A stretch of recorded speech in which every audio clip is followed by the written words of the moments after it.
Haleluya. Puji nama Tuhan untuk kasih setianya yang lagi telah menjadi bagian daripada perjalanan hidup kita. Saya percaya selama 1 minggu ini, saudara-saudara sekalian, seluruh warga Balak Selamatan di Indonesia, dan juga seluruh anggota gereja Balak Selamatan di Indonesia, bahkan siapapun yang sedang mendengarkan renungan firman Tuhan ini, saya sangat yakin Anda sedang berjalan di dalam anugerah Tuhan. Saya sangat percaya bahwa Anda sedang diberkati. Untuk itu saya ingin mengajak kita untuk kembali menaikkan ucapan syukur, pujian kepada Allah yang sedemikian setia memimpin dan memelihara kita. Salam bagi Anda sekalian dari Kantewu. Tahukah Anda di mana Kantewu itu berada? Kantewu berada di Sulawesi Tengah, di wilayah selatan Kecamatan Kulawi, dan secara khusus berada di dikatakan sedikit di pedalaman, tetapi sesungguhnya bukan pedalaman. Tempat yang sangat indah, yang sangat luar biasa. Di tempat inilah Bala Keselamatan di Sulawesi Tengah, secara khusus wilayah Pipikoro, dimulai oleh seorang hamba Tuhan yang melayani Tuhan secara khusus berasal dari Inggris yang bernama Leonard Woodward, seorang ofisir Bala Keselamatan yang memulai pelayanan di sini tahun 1916. Di belakang saya ada patung yang dibangun secara khusus untuk mengenang perjuangan hamba Tuhan ini. Saya akan cerita sedikit sebentar terkait dengan pelayanan Woodward. Sebelumnya mari kita satu di dalam doa. Kita berdoa. Ya Tuhan Allah Bapa kami dalam kerajaan surga, kami memuji Engkau, mengagungkan Engkau untuk kasih setiamu yang Engkau sudah nyatakan bagi kami sampai dengan hari ini. Kami berdoa kiranya perenungan firman Tuhan ini lagi menjadi kemuliaan nama-Mu dan berkat bagi kami sekalian yang mendengarkannya. Terpujilah Engkau, demi nama Tuhan Yesus Kristus kami berdoa. Amin. Kembali kita melihat ayat firman Tuhan yang selama ini telah menjadi fokus renungan kita di dalam tema besar menjadi bejana kekudusan dalam Kristus, secara khusus bejana yang memberkati. Dari Galatia pasalnya yang kelima ayat 22 dan 23. Kebanyakan kita sudah menghafalnya, saya bacakan bagi kita sekalian. Tetapi buah roh ialah kasih, sukacita, damai sejahtera, kesabaran, kemurahan, kebaikan, kesetiaan, kelemah lembutan, penguasaan diri. Tidak ada hukum yang menentang hal-hal itu.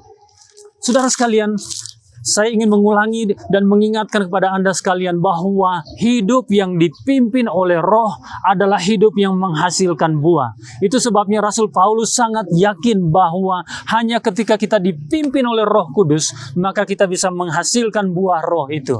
Dan kita sudah berbicara banyak tentang buah Roh dalam bentuk atau manifestasi kasih, sukacita, damai sejahtera, kesabaran, kemurahan, kebaikan, kesetiaan. Dan hari ini secara khusus kita akan berfokus pada kelemah lembutan. Apa ini maksud dengan lemah lembut? Memang sangat sulit. Lemah lembut bukan berarti kita berbicara, berkata-kata, berbahasa dengan sedemikian lembutnya dalam bentuk intonasinya, dalam bentuk kedengarannya. Tetapi lemah lembut lebih bergantung kepada suasana hati yang mudah bersikap lembut kepada orang lain atau bersikap lembut terhadap segala situasi yang sedang dihadapinya. Lemah lembut berarti tidak mudah mencak-mencak, tidak mudah emosional, tidak mudah sedemikian marah ketika diperhadapkan dengan situasi yang tidak menyenangkan hati. Lemah lembut berarti tenang menghadapi sesuatu. Di sisi lain, lemah lembut juga berarti merasa mudah tersentuh ketika diperhadapkan dengan keadaan orang lain atau situasi yang sangat menyedihkan atau mendukakan. Ketika seorang anak Tuhan yang dipenuhi oleh Roh Kudus melihat orang lain menderita, maka dengan mudah ia merasa iba untuk melihat mereka, tidak dengan melewati mereka tanpa merasa ada ikatan perlunya menolong sesama kita yang membutuhkan. Atau ketika ada orang lain yang berdosa atau jatuh di dalam dosa, seorang yang lemah lembut tidak akan dengan mudah menghakimi, tetapi akan menyikapinya dengan tenang dan mengungkapkan isi hati seperti Yesus mengungkapkannya. Masih ingat saudara-saudara sekalian ketika Yesus memasuki kota Yerusalem. Dan ketika ia berhenti di bukit atau di satu wilayah yang disebut dengan Betfage. Lalu dia melihat kota Yerusalem. Dan di dalam catatan Alkitab, maka masgullah hatinya. Maka ibalah hatinya. Maka hatinya sedemikian berduka melihat kota Yerusalem yang penuh dengan dosa. Saudara sekalian, di dalam catatan perjalanan Woodward, yaitu patungnya ada di sini. Di situ ada catatan atau tulisan bahwa Woodward melayani di wilayah ini selama 4 tahun tanpa ada hasilnya. Tanpa ada hasilnya. Sehingga suatu waktu, kepala suku yang berada di sini memperhatikan kehidupan seorang Woodward yang selama memberitakan Injil dengan tenang, dengan lemah lembut, menggambarkan tentang kasih Kristus bagi masyarakat di sini. Maka kepala suku mengatakan kepada dia, kalau Yesus yang engkau sembah itu sama seperti engkau, maksudnya pola hidupnya, kelemah lembutannya, ketenangannya menghadapi tantangan dan kesulitan. Kepala suku itu mengatakan, kalau Yesus yang engkau beritakan itu, yang engkau sembah itu sama seperti engkau, maka aku akan mencintai dia dan menyembah dia. Sejak saat itu, wilayah ini mengikut Tuhan. Keluarganya mengikut Tuhan karena dia adalah kepala suku yang sangat-sangat dihormati atau dihargai. Firman Tuhan mengatakan, tetapi buah roh ialah kelemah lembutan. Bagaimana saudara menyikapi situasi hidup saudara? Bagaimana saudara menyikapi situasi kegentingan zaman ini? Bagaimana saudara menghadapi kompleksitas pergumulan kehidupan keluarga saudara? Saya ingin mendorong saudara sekalian untuk mengizinkan Allah Roh Kudus memimpin hidup saudara. Sehingga saudara dimampukan untuk menghadapi tantangan pelayanan, menghadapi tantangan pekerjaan, menghadapi tantangan keluarga, menghadapi tantangan kehidupan pribadi, menghadapi tantangan yang dihadapi oleh anak-anak Anda dalam kehidupan studi mereka, kehidupan remaja, sebagai pemuda yang penuh dengan kesulitan dan tantangan pencobaan dunia ini, saudara menghadapinya dengan lemah lembut. Dalam artian tenang menyikapinya dan melibatkan Tuhan menghadapinya. Di dalam catatan Keluaran, kitab Keluaran, kita mendapati seorang Musa yang kita ketahui pemimpin yang besar, tetapi hampir seluruh tokoh Alkitab yang belajar tentang pemimpin-pemimpin yang dicatat di dalam Alkitab sepakat menyebutkan bahwa Musa adalah seorang pemimpin yang sangat lembut hatinya.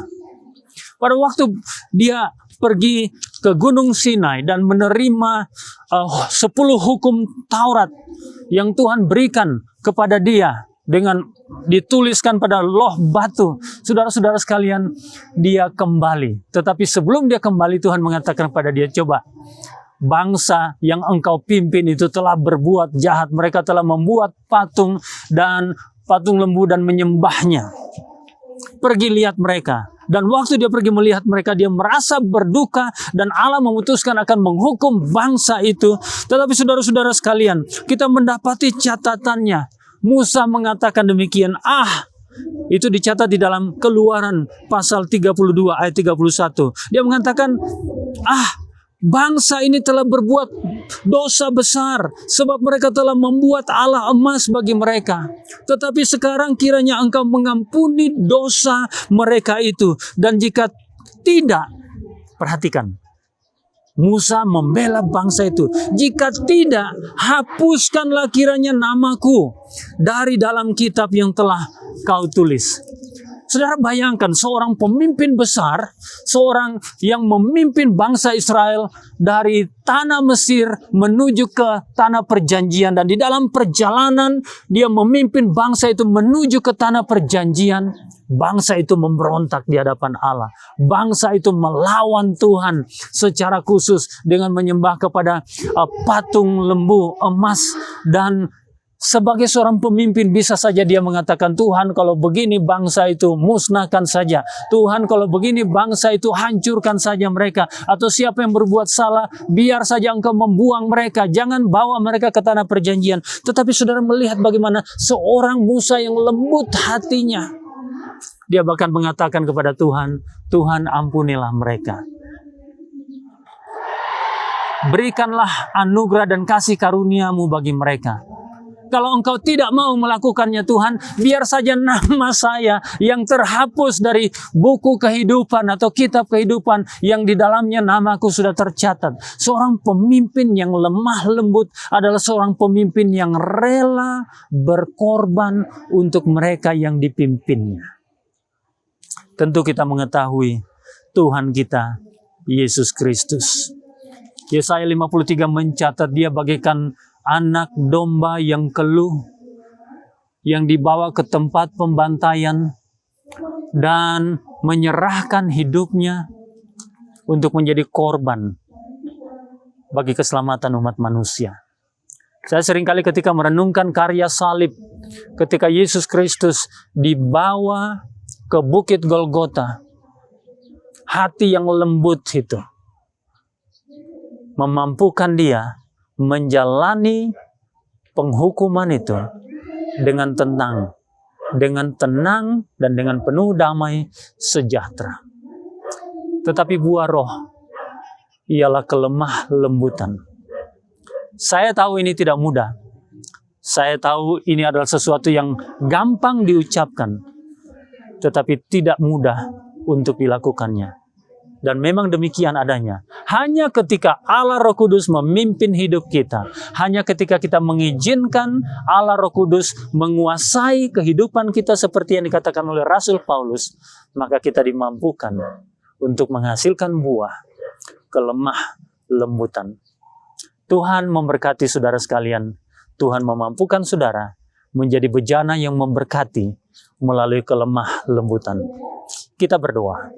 Bapa di surga, kami memuji Engkau. Kami mengagungkan Engkau untuk kesempatan boleh merenungkan bagian firman Tuhan ini, untuk menjadi orang-orang yang dipimpin oleh Roh Kudus dan bisa menghasilkan buah kelemah lembutan. Kami mungkin secara latar belakang budaya atau latar belakang kehidupan keluarga tidak mudah untuk berucap atau mengeluarkan kata-kata dengan lemah lembut, dengan sangat lembut. Tetapi Tuhan, kami berdoa, kiranya sikap hidup kami, sikap hati kami menggambarkan sikap hati yang lemah lembut, menyikapi keadaan dengan lemah lembut. Dan untuk itu Allah Roh Kudus, pimpinlah kami, hasilkanlah buah itu dalam kehidupan kami, supaya orang lain memberkati satu dengan yang lain. Kami semua memberkati satu dengan yang lain, dan orang lain menyaksikan dan diberkati. Inilah doa kami, terpujilah Engkau. Demi nama Tuhan Yesus Kristus kami berdoa. Amin. Amin. Tuhan memberkati saudara. Haleluya.